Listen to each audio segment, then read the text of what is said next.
అత్తమ్మ టీవీకి స్వాగతం. అత్తమ్మ టీవీలో ఈరోజు కర్డ్ శాండ్విచ్ లేదా దహీ శాండ్విచ్ ఎలా తయారు చేయాలో నేర్చుకుందాం. చాలా ఈజీగా తయారు చేసుకునే లంచ్ బాక్స్ రెసిపీ ఇది. దీని తయారీ కోసం కావలసిన పదార్థాలు: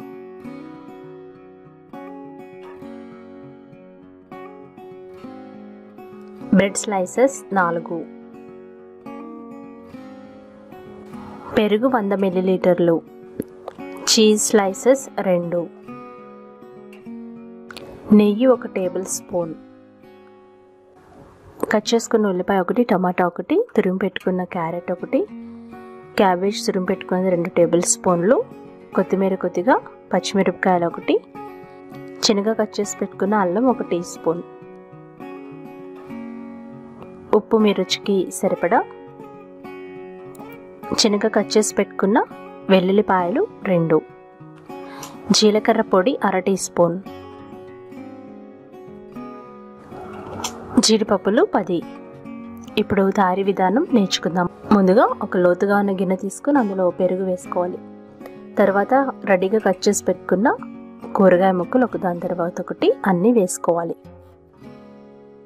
క్యాబేజ్, క్యారెట్, పచ్చిమిరపకాయలు, ఉల్లిపాయలు, కొత్తిమీర, టమాటో ఇవన్నీ వేసుకోవాలి. అందులో తగినంత ఉప్పు వేసుకోవాలి. అందులో 1/2 టీ స్పూన్ జీలకర్ర పొడి వేయాలి. కొంచెం జీడిపప్పులు వేయాలి. ఇవి పిల్లల కోసం చేస్తున్నాం కాబట్టి జీడిపప్పులు వేస్తే ఇష్టంగా తింటారు. ఫోర్క్తో దాన్ని జాగ్రత్తగా కలపాలి.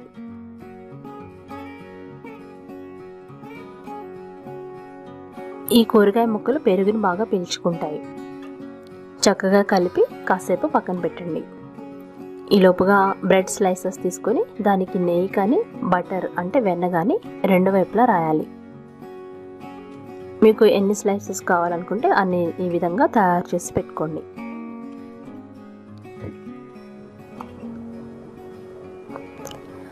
ఇప్పుడు మనం కాసేపు ఉంచిన ఈ పెరుగు కూరగాయల మిశ్రమాన్ని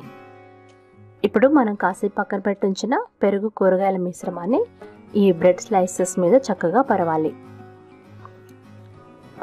దాని మీద కొద్దిగా చీజ్ని పెట్టండి. దానిపైన మరొక బ్రెడ్ పెట్టి క్లోజ్ చేయాలి. ఈ విధంగా మీకు ఎన్ని కావాల్సితే అన్ని తయారు చేసుకోవచ్చు. ఈ తయారు చేసుకున్న పెరుగు కూరగాయల మిశ్రమాన్ని ఒక బ్రెడ్ స్లైస్ మీద చక్కగా పరిచి దాని మీద ఒక చీజ్ స్లైస్ పెట్టాలి. దానిపైన మరొక బ్రెడ్ స్లైస్ పెట్టి కొద్దిగా ప్రెస్ చేయాలి. ఇలా తయారు చేసి పెట్టుకోండి. ఇప్పుడు శాండ్విచ్ మేకర్ని ప్రీహీట్ చేసుకోవాలి. ముందుగా నెయ్యి రాసుకొని ప్రీహీట్ చేయండి. ఆ తర్వాత మనం తయారు చేసి పెట్టుకున్న శాండ్విచ్ని జాగ్రత్తగా ఈ శాండ్విచ్ మేకర్లో పెట్టి స్విచ్ ఆన్ చేయండి.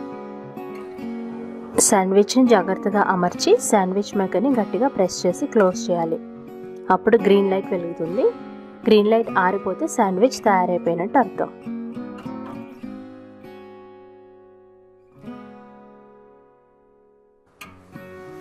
ఇలా ఆరిపోయిన తర్వాత ఓపెన్ చేసి చూస్తే ఎంతో చక్కగా దహీ శాండ్విచ్ లేదా పెరుగు శాండ్విచ్ లేదా కర్డ్ శాండ్విచ్ రెడీ అయిపోయింది. దీన్ని జాగ్రత్తగా ఒక ప్లేట్లోకి తీసుకొని కాసేపు చల్లారనివ్వాలి. ఎందుకంటే ఇది మెత్తగా ఉంటుంది, అందుకని కాసేపు చల్లారనిచ్చి తర్వాత మీకు నచ్చిన ఆకారంలో కట్ చేసుకోవచ్చు. శాండ్విచ్ మేకర్ లేకపోతే ఇదే విధంగా తవా మీద పెట్టి కూడా మనం తయారు చేసుకోవచ్చు. నచ్చిన ఆకారంలో కట్ చేసి పిల్లల లంచ్ బాక్స్లో పెట్టి కొన్ని డ్రై ఫ్రూట్స్ వేసిస్తే వాళ్ళు ఎంతో ఇష్టంగా తింటారు. ఇందులో పెరుగు ఉంది, అలాగే పచ్చి వెజిటబుల్స్ ఉన్నాయి కాబట్టి ఇది కొంచెం హెల్దీ కూడా అవుతుంది. అలాగే అత్తమ్మ టీవీ మొబైల్ యాప్ని డౌన్లోడ్ చేసుకోండి. బెల్ సింబల్ని క్లిక్ చేసినట్లయితే కొత్తగా పెట్టే రెసిపీస్ వెంటనే మీకు అప్డేట్ అవుతాయి. మరికొన్ని వంటల కోసం అత్తమ్మ టీవీ యూట్యూబ్ ఛానల్ని సబ్స్క్రైబ్ కాగలరు. ధన్యవాదములు.